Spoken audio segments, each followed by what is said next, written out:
வணக்கம். இன்னைக்கு நாம நம்ம கிட்ட இருக்கிற குறிப்புகளை வச்சு ஒரு ஒரு ஆச்சரியமான விஷயத்த பத்தி ஆழமா பார்க்க போறோம். அதாவது, நீங்க எந்த தெய்வத்தை கும்பிட்டாலும் சரி, உங்க பக்தி மட்டும் உண்மையா இருந்தா, அந்த நம்பிக்கைய கூட இறைவன் ஒரு கருவியா பயன்படுத்தி படிப்படியா உங்கள உயர்ந்த பக்தி நிலைக்கு கூட்டிட்டு போறாருன்னு சில கீதை விளக்கங்கள் சொல்லுது. இதுல சுவாரஸ்யம் என்னன்னா, இது பக்தரோட சுயமுயற்சியால இல்லாம முழுக்க முழுக்க இறைவனோட கருணையால தானா நடக்கிற ஒரு வழிகாட்டுதல்னு சொல்றாங்க. இததான் நம்ம இன்னைக்கு அலசப் போறோம். நம்ம கிட்ட பகவத்கீதையோட 7வது அத்தியாயத்துல இருக்கிற சில ஸ்லோகங்கள், குறிப்பா 20ல இருந்து 23 வரைக்கும் அதுக்கான விளக்கங்களும் இருக்கு. இது பக்தியோட பல நிலைகள்ல எப்படி முன்னேற்றம் பண்ணுதுன்னு பேசுது. அப்போ ரொம்ப ஆரம்ப கட்டத்துல இருக்கிறவங்க கூட எப்படி எந்த ஒரு தனிப்பட்ட முயற்சியும் இல்லாம இறைவனோட அருளால மட்டுமே உயர்ந்த நிலையை அடையறாங்க அப்படிங்கறத புரிஞ்சுக்கிறது தான் நம்மளோட இன்றைய நோக்கம். சரி. இறைவனோட வழிகாட்டுதல் எப்படி வேலை செய்யுதுன்னு கொஞ்சம் விரிவா பார்க்கலாமா? முதல்ல, மக்கள் ஏன் ஆரம்ப கட்டத்துல பல வேறு வேறு தெய்வங்களை தேடி போறாங்க? இந்த குறிப்புகள் படி பார்த்தா, உலகப் பொருட்கள் மேல இருக்கிற ஆசைகளாலையும் எது சரி எது தப்புன்னு பார்க்கற பகுத்தறிவு கொஞ்சம் மறைக்கப்படுவதாலையும் மக்கள் வேற வேற தெய்வங்களை வணங்க ஆரம்பிக்கிறாங்க. இது ஸ்லோகம் 7.20ல சொல்லப்பட்டிருக்கு. ஆமா, இங்க பிரபஞ்ச நிர்வாகம் எப்படி நடக்குதுன்னு புரிய வைக்க ஒரு நல்ல உதாரணம் கொடுத்திருக்காங்க. இப்போ ஒரு பிரதமர் இருக்காருன்னா, அவர் எப்படி பல அமைச்சர்கள் மூலமா ஒவ்வொரு துறைக்கும் ஒருத்தரை வச்சு நாட்டை நிர்வாகம் செய்றாரோ, அதே மாதிரி தான் இறைவன் இந்த பிரபஞ்சத்தோட பல வேலைகளுக்கும் பொறுப்பான தெய்வங்கள் மூலமா, அதாவது அவங்கள செயல்நிலை தேவர்கள்னு சொல்லலாம், அவங்க வழியா இந்த பிரபஞ்சத்தை இயக்குறார்.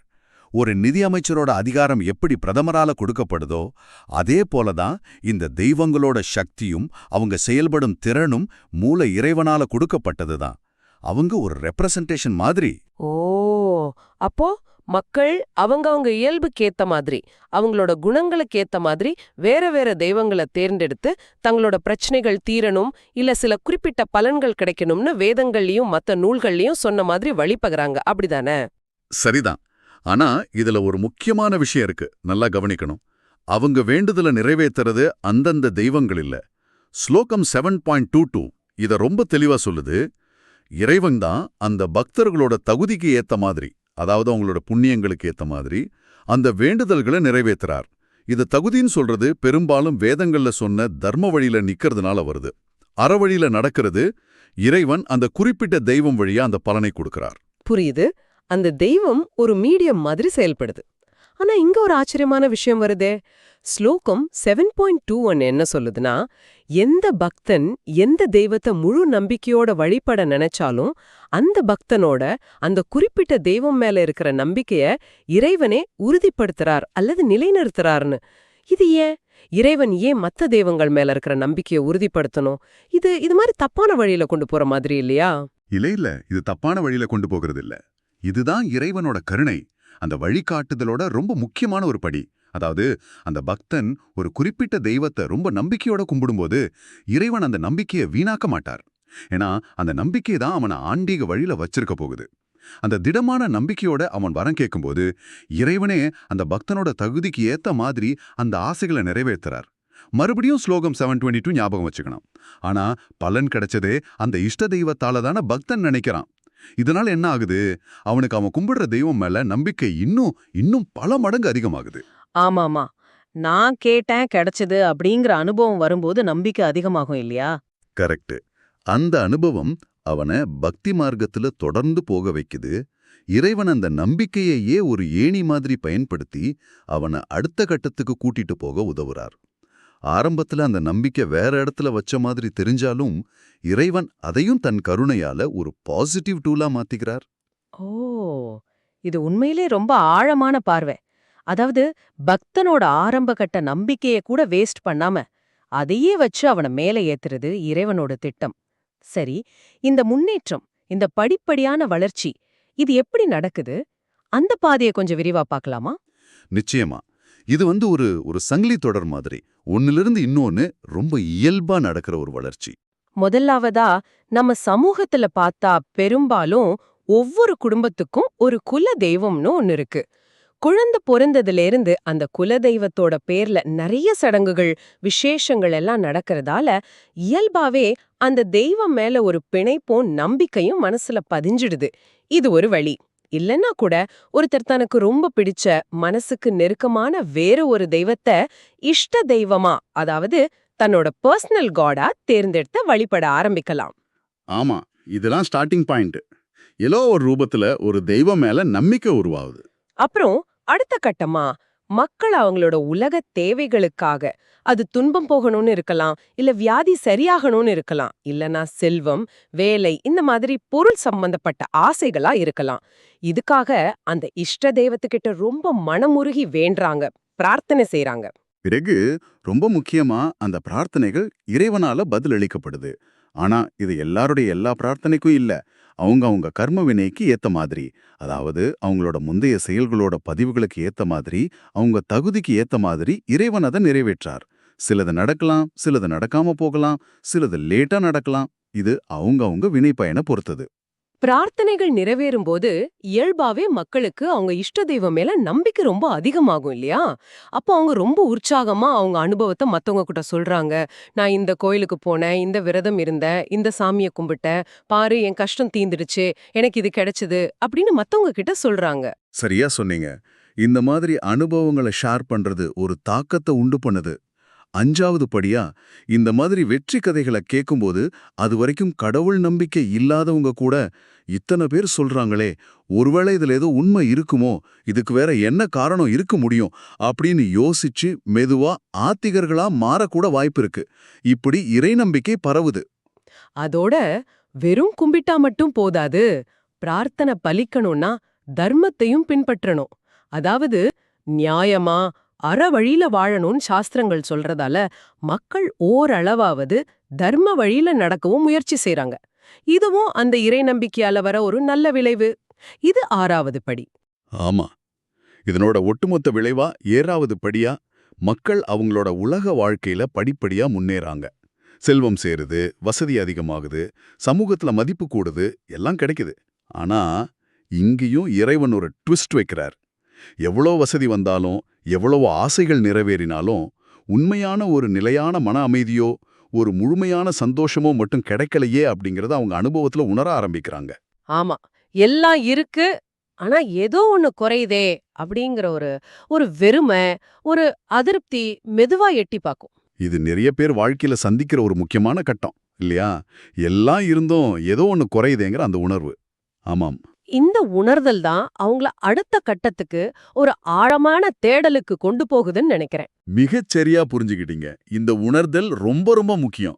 இதுதான் 8வது படி, ஒரு பெரிய டேர்னிங் பாயிண்ட். இந்த நிலையில தான் அவங்க பக்தியோட அடுத்த கட்டத்துக்கு, அதாவது 3வது நிலை பக்திக்கு முன்னேறாங்க. இப்ப அவங்க வெறும் உலகப் பொருளை மட்டும் கேட்கறதில்ல, அவங்க இறைவனையே தேட ஆரம்பிக்கிறாங்க. தங்களோட இஷ்ட தெய்வத்தை ஒரு பற்றுக்கோடா, ஒரு வழியா பயன்படுத்தி அந்த இறைவனை அடையறதையே இலக்கா வச்சு பிரார்த்தனை பண்ண ஆரம்பிக்கிறாங்க. அப்பவும் அவங்க உலகப் பொருள் கேட்டாலும் அது ஆன்மீக முன்னேற்றத்துக்கு தடையா இருக்கக்கூடாது, அதுக்கு உதவியா இருக்கணும் அப்படிங்கிற நோக்கத்தோட கேட்பாங்க. உதாரணமா, இறைவா, உன்னை தியானம் பண்ண, உன்னை பத்தி சிந்திக்க எனக்கு நல்ல உடம்பு ஆரோக்கியத்தை கொடு அப்படின்னு கேட்கலாம். இங்க நோக்கம் சுத்தமா மாறிடுச்சு பாருங்க. பொருளை கேட்கறதோட நோக்கமே இறைவனை அடையிறது தான்.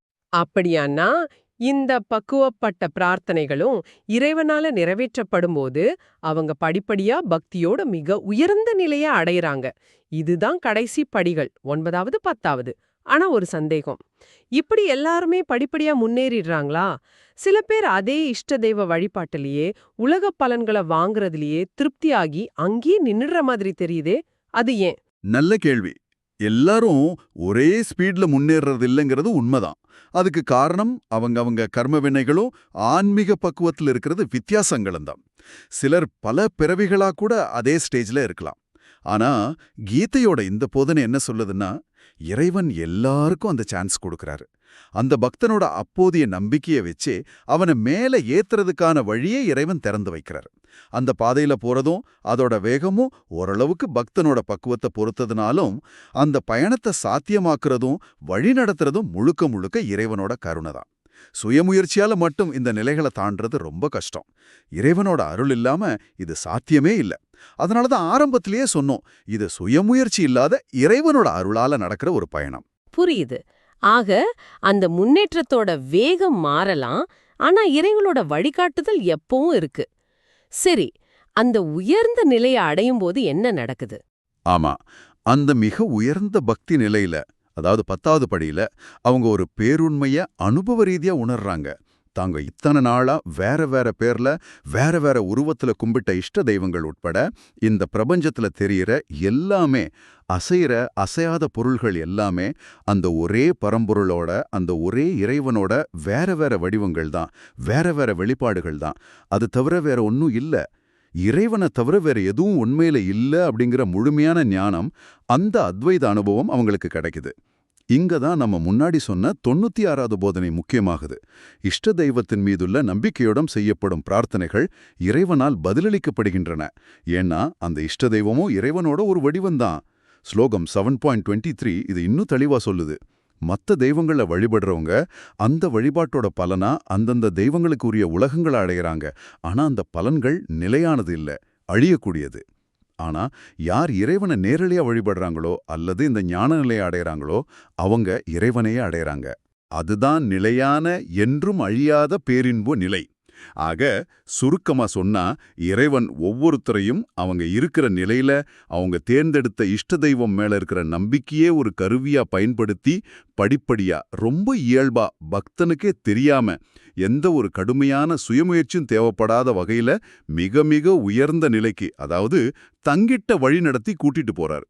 இது முழுக்க முழுக்க இறைவனோட அளவற்ற கருணையால நடக்கிற ஒரு அற்புதமான பயணம். ஆஹா! இந்த அலசல்ல இருந்து நம்ம ரொம்ப தெளிவா தெரிஞ்சுக்கிறது என்னன்னா, நீங்க எந்த தெய்வத்தை எந்த உருவத்துல வழிபட்டாலும் சரி, உங்க பக்தி உண்மையாவும் முழு நம்பிக்கையோடும் இருந்தா, அந்த நம்பிக்கைய கூட இறைவன் வீணாக்காம, அதையே ஒரு கருவியா பயன்படுத்தி உங்கள மெதுவா ஆனா ரொம்ப உறுதியா உயர்ந்த உண்மைய நோக்கி தன் பக்கம் வழி நடத்துறார். இது ஏதோ தற்செயலா நடக்கிற மாதிரி இல்ல, ரொம்ப அழகா டிசைன் பண்ண ஒரு தெய்வீக திட்டம் மாதிரி தெரியுது இல்லையா? உங்களுக்காக இது என்ன அர்த்தத்தை கொடுக்குதுன்னு கொஞ்சம் யோசிச்சு பாருங்க. ஒருவேளை ரொம்ப சாதாரணமா தெரியற அல்லது ஆரம்ப நிலை வழிபாடுன்னு மத்தவங்களால நினைக்கப்படுற விஷயங்களுக்கு பின்னால கூட ஒரு பெரிய ஆழமான தெய்வீக திட்டம் இருக்கலாம். ஒவ்வொருத்தரோட ஆன்மீக பயணமும் அது எந்த நிலையில இருந்தாலும் இறைவனால மதிக்கப்படுது, வழிநடத்தப்படுதுங்கிறது ஒரு பெரிய ஆறுதலான விஷயம். வருது. உலகத்துல நம்ம பார்க்கிற வெவ்வேறு மத நடைமுறைகள், வேற வேற தெய்வங்களையோ இல்ல இறை தூதர்களையோ மையமா வச்ச பிரார்த்தனைகள், சடங்குகள், இதெல்லாம் வெளியில பார்க்க வேற வேற மாதிரி தெரிஞ்சாலும், உண்மையில அந்தந்த பக்தரோட ஆரம்ப புள்ளி எதுவா இருந்தாலும் சரி, அவங்களோட பக்குவ நிலை எதுவா இருந்தாலும் சரி, அவங்க எல்லாரையும் கடைசியில ஒரே பேருண்மையை நோக்கி, அந்த ஒரே இறைவன் தன்னோட கருணையால வழிநடத்திக்கிட்டு இருக்கிற ஒரு பெரிய பயணத்தோட வெவ்வேறு பாதைகளா இருக்கலாமா? இந்த உலகளாவிய ஒற்றுமைக்கான சாத்தியத்தை நீங்க சிந்திச்சிட்டு